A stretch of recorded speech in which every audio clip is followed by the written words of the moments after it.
Ever since moving into the old house on the outskirts of town, Alex had felt uneasy. The real estate agent had assured him it was a steal, a beautiful relic of the past century with its intricate woodwork and expansive though slightly overgrown garden. Yet as the days passed, Alex couldn't shake off the feeling of being watched. It was subtle at first, just the flicker of shadows in the corner of his eye or the faint whisper of movement in the still air of the night. Trying to put these thoughts aside, Alex focused on making the house a home. But the peculiarities of the place refused to be ignored. Doors would creak open on their own, and cold spots appeared randomly, dissipating as quickly as they formed. Rational explanations seemed increasingly insufficient. One evening, as Alex was unpacking a box of books in the study, he found a small, leather-bound journal wedged behind a loose panel in the wall. The journal was old, its pages yellowed with age, filled with the neat, looping handwriting of someone named Eleanor, dated back to the 1920s. The entries started off mundane, detailing daily life, but as Alex flipped through the pages, the tone shifted. Eleanor wrote of strange occurrences, of feeling watched, of whispers in the night that grew increasingly frantic and fearful with each entry. Compelled by a mixture of curiosity and dread, Alex read on until he came to an entry that stopped his heart. It described, in chilling detail, a presence in the house, unseen but malevolent, that seemed particularly fixated on the study, the very room Alex was currently in. The entry ended abruptly, mid-sentence, with a smudge of ink that looked disturbingly like a fingerprint. As Alex sat there, the silence of the house seemed to grow oppressive, as if waiting for his reaction. Deciding he needed to know more, Alex resolved to delve deeper into the history of the house the next day. Maybe the local library would have archives, newspapers, or records that could shed light on Eleanor's fate and the nature of the presence she'd sensed. That night, however, sleep proved elusive. The house seemed alive with sounds, footsteps where there should be none, whispers echoing through the halls, and the feeling of being watched intensifying until sunrise. The next morning, Alex woke up determined to uncover the secrets of the house. But as he prepared to leave for the library, a sudden, powerful storm rolled in, trapping him inside. With the phone lines dead and his cell phone mysteriously unresponsive, Alex was isolated from the world, alone in the house with whatever Eleanor had feared. As the storm raged outside, the house seemed to come alive. Doors slammed shut by unseen forces, and the whispers grew louder, more insistent. Alex realized too late that he was not alone, and whatever shared the house with him was making itself known. He needed to find answers in the journal, but when he went to retrieve it from the study, it was gone, as if the house itself had swallowed it whole. In its place on the desk was a new entry, written in the same looping handwriting as Eleanor's, but the ink was still fresh. It read simply, "You're not alone." As the realization set in, the lights flickered and went out, plunging Alex into darkness. The last thing he heard before the story breaks was the sound of footsteps coming closer, not from the door, but from behind the walls themselves. With the darkness enveloping him and the sound of footsteps echoing closer, Alex's heart raced. The storm outside seemed to mirror the chaos unfolding within the old house, its fury peaking as if in concert with the unseen presence drawing nearer.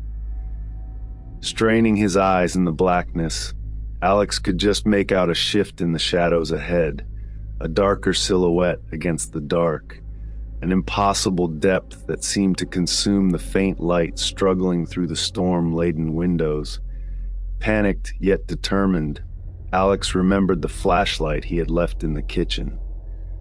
Moving cautiously, Guided by memory and the intermittent lightning illuminating the path, he made his way there, the sounds of pursuit never far behind. Upon reaching the kitchen, his fingers grasped the flashlight on the counter, and with a flick, the beam cut through the darkness. For a moment, the house was silent, as if the presence was taken aback by the sudden light. Using this momentary peace, Alex's mind raced for solutions. The local lore, the peculiar incidents since he moved in, and Eleanor's journal entries all pointed to something deeply unsettling about the house. It wasn't just haunted in the traditional sense. It was as if the house itself was alive, feeding on the fears of its inhabitants. Determined to confront whatever haunted the house, Alex made his way back to the study. The storm's intensity seemed to diminish as he approached, giving way to an oppressive silence. The study door, previously ajar, was now firmly closed. Taking a deep breath, Alex pushed it open and stepped inside, flashlight in hand. The room was in disarray, books strewn across the floor, the desk overturned, but it was the wall behind the desk that caught Alex's attention. The wallpaper, once pristine, was torn away to reveal a set of ancient symbols carved into the wood beneath. They pulsed with a faint, otherworldly light, casting eerie shadows across the room. Recalling the entries in Eleanor's journal, Alex realized these symbols were at the heart of the house's mysteries. They seemed to be a form of containment, a seal holding back something dark and powerful. But the seal was weakening, the presence growing stronger. With no clear idea of how to reinforce the seal, Alex decided to search the house for any other writings or clues Eleanor might have left behind. His search led him to the attic, a place he had avoided since moving in. The air grew colder as he ascended, the sense of dread intensifying with each step. The attic was cluttered with old furniture and boxes filled with generations of belongings. In the far corner, under a dust-covered window, was a trunk. Its exterior was carved with symbols that mirrored those in the study. Heart-pounding, Alex opened it to find a collection of items: a dried herb bundle, a silver dagger, and a book much older than Eleanor's journal, its pages filled with rituals and incantations. Among the pages, Alex found a passage detailing a ritual to strengthen the seals that bound malevolent entities. The ingredients were all there, the process clearly outlined, but it required a full moon. A glance through the window showed that the storm had cleared, and indeed, the full moon shone brightly in the sky. As the presence in the house sensed Alex's intentions, the atmosphere grew charged with hostility. Objects began to levitate, thrown by unseen forces, as if the house itself was trying to stop him. But Alex was resolute. Setting up in the study, he prepared for the ritual, understanding this might be his only chance to bring peace to the house and lay to rest the entity that tormented it. As he began the incantation, the symbols on the wall flared to life, casting a protective circle around him.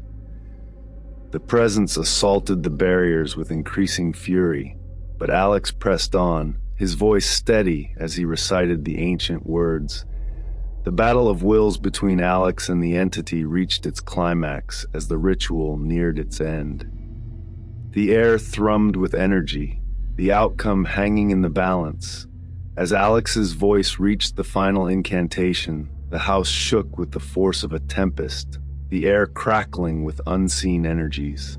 The symbols on the wall blazed like stars, their light piercing the darkness that had enveloped the room. The entity, furious and relentless, hurled itself against the protective barrier, its howls of rage filling the air, a sound both inhuman and despairing. But then, as the last word of the ritual fell from Alex's lips, a profound silence swept through the house. The light from the symbols exploded in a blinding flash, and for a moment, Alex feared he had failed, that he had unleashed rather than bound the entity.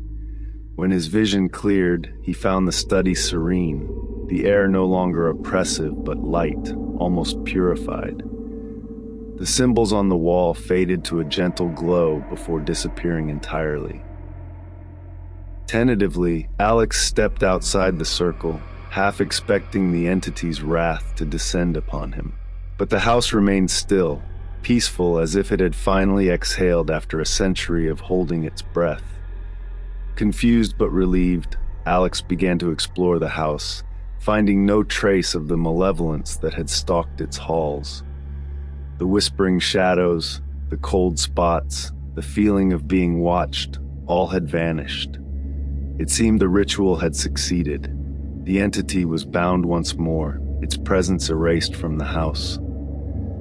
In the days that followed, Alex's life returned to normal, or as normal as it could be after such an experience. He even began to enjoy the solitude and the peculiar charm of the old house, its garden blooming as if in gratitude for the peace he had restored. But the twist in the tale was yet to come. Several weeks later, while renovating a section of the garden, Alex unearthed a small, locked chest buried beneath an ancient oak. Curiosity, now mingled with a cautious respect for the house's secrets, led him to carefully open it.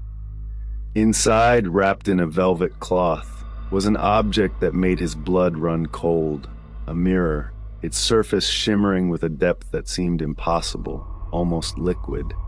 Remembering the warnings in the ancient book about doorways and reflections, Alex realized too late the ritual's unintended consequence. In binding the entity, he had not eradicated it, but rather transformed its prison. The house was no longer its cage. The mirror now held the entity, a portal it could use to watch, to wait, to influence. The realization dawned on Alex that peace had come at a price. The entity was not gone, but lurking, bound within the mirror, its gaze fixed on him, biding its time. The house, with all its idiosyncrasies, was not the source of the haunting, but a battleground for a much older, deeper conflict, one that Alex had now unwittingly become a part of. As he stood there, looking into the mirror, the surface rippled, and for just a moment, Alex thought he saw Eleanor's reflection standing beside his own, her expression one of sorrow and warning. The mirror then cleared, reflecting only the room and the man standing alone with his thoughts. The story does not end here, for Alex has unwittingly become the new guardian of the entity, a role passed down through generations, each guardian facing their own trials and tribulations. The true nature of the house and the mirror was a mystery yet to be fully unraveled, a tale of caution woven through the fabric of time, waiting for the next chapter to be written. Thank you for listening to my channel.